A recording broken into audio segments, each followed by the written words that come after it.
I wanted to talk about this Pointcrow Nintendo situation because I've seen some kind of crazy takes regarding it, and I think a lot of them are the result of defending this creator, which I think is admirable and merited.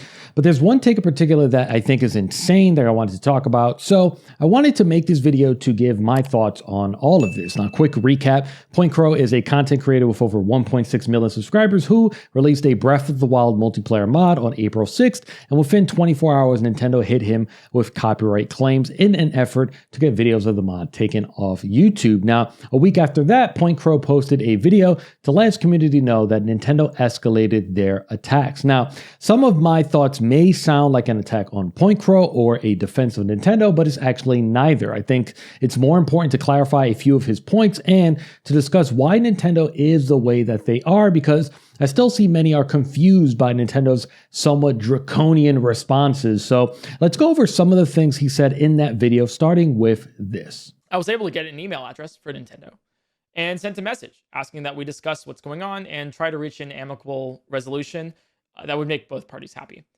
I heard nothing back so far. Now, the chances of Nintendo opening a dialogue with Pointcrow are pretty much zero, and I've seen him and other creators talking about why doesn't Nintendo just have a discussion with their fans and come to an agreement of some sort, but Nintendo doesn't view Pointcrow as a fan. You see, the moment that you modify and or promote modifications or piracy and emulation, you are placed on Nintendo's naughty list. They view it as you aren't a fan because you're manipulating their property and opening more people up to the world of piracy. To them, it's like calling yourself a fan of a Michelin-rated chef and then visiting one of their high-end restaurants and requesting ketchup be added to a dish, right? The answer is going to be no.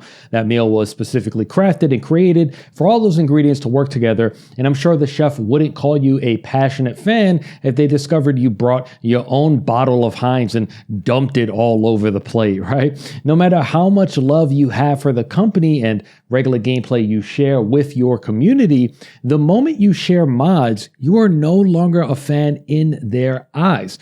Trying to meet with Nintendo is a waste of time that will be better spent on discussions with YouTube to defend Pointcrow's channel from these claims. Most recently, I modified The Legend of Zelda Breath of the Wild to become a multiplayer game. To be clear, I have never encouraged piracy of Nintendo's games.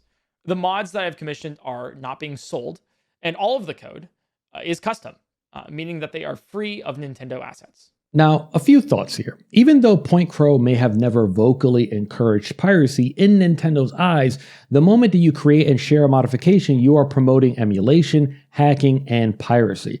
Now, what I need people to understand is that the majority of Nintendo fans have no idea how to emulate and pirate games, so Nintendo looks at modifications like the Breath of the Wild multiplayer mod as a gateway that will lead people towards the path of emulation and piracy, and chances are likely that it could, because these modifications cannot be applied to a vanilla version of the game. You either need a hacked Switch or a Switch emulator, or in the case of the multiplayer mod, a Wii U emulator, and accessing these mods presents people with two paths. One involves owning the hardware and software and applying homebrew to dump information to a PC, and the other involves doing it all top to bottom on a computer and not spending a dime. Nintendo's worry is like a regular Switch owner will have a video like this show up on their feed and send someone down the rabbit hole of free games, but it's also about older hardware and software where physically dumping games is nearly impossible. Nintendo's latest retro model relies on renting copies of games to fans rather than selling them. Their paranoia begins with people finding out there's an easier and much cheaper way to play their favorite classic games for free. So instead of offering a better solution to own and play old games, Nintendo has chosen a path that generates them more revenue in the long run while trying to convince people the world of emulation doesn't exist. While Pointcrow claims the mods have never been sold, he is still technically financially profiting from them. I think that's an important distinction to make. That money is still being exchanged here. First off, he paid a $10,000 bounty for his creation, and a good chunk of his highest performing videos are based off of a modification or unofficial version of a Nintendo title. As far as custom code goes, it's still all built on the Zelda foundation. It's the basis for the mod's popularity. If you take the same concept and strip away the IP, what you will be left with would not be as popular as something built on top of Breath of the Wild. They also claimed videos containing footage from Super Mario Odyssey, the Pokemon series, and Wii Sports Resort from my channel. The most surprising one, though, was a claim from one of my first videos back in 2019, marrying Sidon and a bookshelf to create Hyrule's first car. It's just a regular vanilla gameplay video of Breath of the Wild. These takedowns aren't exclusive to my channel either. Over the course of the next couple days, Nintendo is taking down videos from other channels as well. Proton, another very prominent YouTuber, has had at least 10 live streams and 2 videos removed. One of those videos is simply a challenge video, detailing how the game would be played if the player decided to explore Zelda with certain restrictions the player has imposed on themselves. These takedowns may have started with modded content, but they have spiraled into something else entirely. Now, I've seen many bring up these claims as proof that Nintendo's going scorched earth, but Pointcrow is kind of fear-mongering a bit and painted this picture where Nintendo can claim and remove any videos they want, even vanilla gameplay. But I feel like this point is a bit of misdirection because out of 28 videos they claimed, only a single one was regular gameplay. This is like casting a net to catch fish and pulling it out of the water with a single crab in it. The crab was the mistake. It wasn't the target. The most likely scenario is a human at Nintendo quickly scrubbed through his channel and maybe a bit of footage, but relied mostly on thumbnails and titles to determine which videos to claim. On the surface, given the enormous amount of modded content this channel has, it's easy to see why someone would think that was a modded video. Same goes with the claim Chronon is making. It was a single regular video surrounded by modded content. It's a mistake, not a signal that creators should be scared of Nintendo striking their channels. Now, Nintendo has not always understood the creator economy, but they are now well aware of its positive impact because, like every other publisher on the planet, it's free labor and free advertising for them. The reason why Pointcrow and a few others are being targeted is because Nintendo doesn't view them as positive complementary content for their IP for the reasons that I stated earlier. Now, one of the borderline delusional responses that I've seen to the situation is people claiming that modified gameplay leads to legitimate sales of the hardware and software, but it's just not true. Don't let a few Twitter comments trick you into thinking they represent a majority case. Nintendo does not directly profit from these modifications because they require circumventing their hardware and or illegally pirating their software to achieve them. This is like if I live stream myself watching and commenting on a torrented version of Succession Season 3 and said this would lead more people to pay for HBO to watch Season 4. No, the likelier scenario is it would lead to more people finding out how easy it is to watch TV content on the internet for free. Now, I do agree that content creators who stream and post regular content lead to not only sales, but maybe even inspiration for Nintendo. I think it's impossible to see something like Ultra Hand in Tears of the Kingdom and not acknowledge the interesting ways Breath of the Wild players manipulated that game's systems to travel. I wouldn't be surprised to find out the developers themselves were inspired by players. Now, there's another portion of this video where Pointcrow highlights Legend of Zelda's TOS and the fact that it restricts owners from modifying, streaming, creating video, or broadcasting the game. And this is a theme that is central to this video. And that theme is companies will love and appreciate their fans until it no longer financially benefits them, because those restrictions are put in place to protect Nintendo, just like they're protecting other companies. You know, this streaming is still kind of a little bit of a legally gray area. Yes, it's fair use, but they can reserve the rights to remove it if they, if they want to, if they wish to. And whether you agree or disagree, it doesn't matter. It's a legal privilege that companies currently have and one you agree to upon purchase. But it's a mutual benefit because you provide free advertising for publishers, but all of them, not just Nintendo, reserve the right to remove what they see as a privilege if you no longer benefit them. For example, these companies will work with Twitch to strike your stream if you did not have express permission to stream their game before its official release date, even if you legally purchase a copy at a retailer that accidentally released it early. They reserve that right. Former FIFA esports player Kurt0411 is a good example, a content creator that benefited EA before they deemed him a risk for breaching their code of conduct and proceeded to copyright strike his streams and then ban him from every single EA game and online service. Companies will let you share their content until it escalates and doesn't benefit them. At that point, you become essentially a liability and they will use everything in their power to try to shut you down.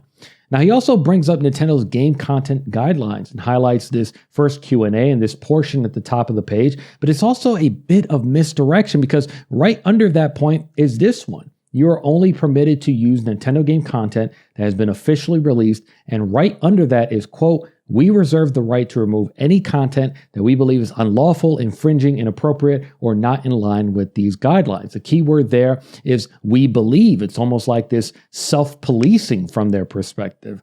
And the bottom of the page outlines what Nintendo means by this. And look, I'm sure there's some that will make the argument that mods are not infringing on an IP or that these videos fall under fair use, which I agree with, but Nintendo knows that the legal burden of challenging them is far too great for Pointcrow to take on. Now, I've seen many comments outlining that Pointcrow is in the wrong because of Nintendo's history and the fact that this is still their intellectual property. And while I agree that it is in Nintendo's right to protect their IP, we should also be able to simultaneously acknowledge that their actions were egregious. It looks like they purposely issued 2 strikes against Pointcrow's channel. And for those that don't know, YouTube plays by baseball rules: 3 strikes and you're out. The problem is that Pointcrow did not properly calculate the risk he was taking by releasing a mod and then posting videos of it to his over 1 million subscribers, smack dab in the middle of Tears of the Kingdom's marketing campaign. It just wasn't a smart move because it caused the mod to quickly rise to the surface above all else. It will be impossible for Nintendo to attempt to remove any and every video created showcasing a Nintendo game modification, but Pointcrow became the nail that stuck out a little too far, just far enough to get Nintendo's attention. And they took the path that saved them time, but could yield the impact that they wanted. It kind of reminded me of when a creator by the name of Poke Princess was sued by Nintendo and forced her to rebrand. She didn't properly calculate the risk of creating merchandise with Pokemon imagery on it. Now with Pointcrow, Nintendo is employing a classic tactic from their playbook and have chosen to make an example out of this creator. These strikes are a fear tactic from Nintendo, a reminder that everyone must play by their rules they've outlined or risk your livelihood being taken away. If destroying a person's career and financial source leads to more creators thinking twice about posting modded content, it's a trade Nintendo makes 10 times out of 10. And it's something all fans of all products need to remember. You are appreciated by these companies until you risk their bottom line. No matter your emotional attachment to a product, never ever forget that this is a business relationship. Gary Bowser was a salesman for a hacking group called Executor. He pled guilty to 2 federal charges and was sentenced to 40 months in jail and will be released soon due to good behavior and time served. He admitted to doing the crime, so he should do the time. But he now also owes Nintendo $10 million, and they're legally allowed to take 25 to 30% of his paycheck for the rest of his life. This man is in his 50s. Nintendo knows they will never get that money back, but that's not the point. They publicly destroyed this man's life because they want everyone to know how far they will go if you're involved with the piracy of their property. And the thing about it is, this tactic works. Not 100%, but these stories will make people think twice.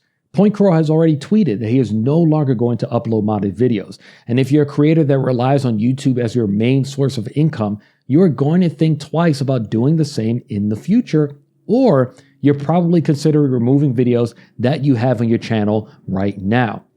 Pointcrow was smart enough to ensure he diversified his channel. He will be just fine without Nintendo content, which is why it's so important to always make sure you don't put all of your eggs in one basket. Now, I've also seen comments suggesting why Nintendo isn't like other companies like Bethesda that not only allow mods, but encourages their community. But it's not just because they're okay with fans manipulating the game. This is also a relationship that exists because publishers profit from them. Their games are officially released on PC and the modifications are plugged directly into that purchase.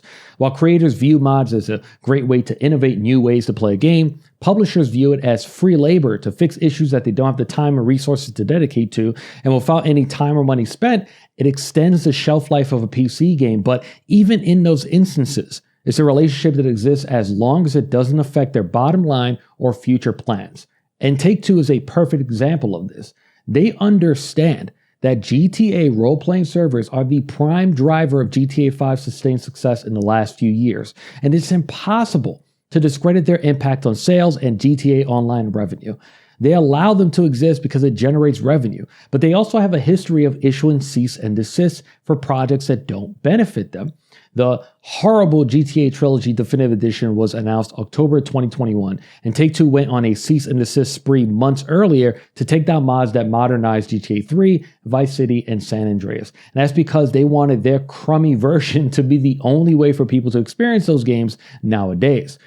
If, and I honestly think it's a matter of when, Rockstar officially injects role-playing into Grand Theft Auto 6, they're not going to be as lenient as they are now.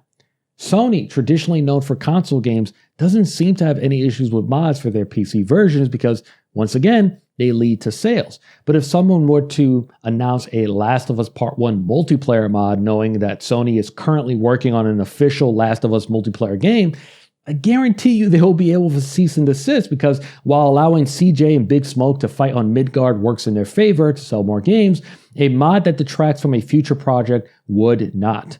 Nintendo fans are involved in this toxic relationship with Nintendo, and you have to stop asking for them to change. This is the way that they are, and this is the way that they choose to defend their IP. They have the most valuable IP in our industry's history, and have shown that they will take no prisoners to protect it.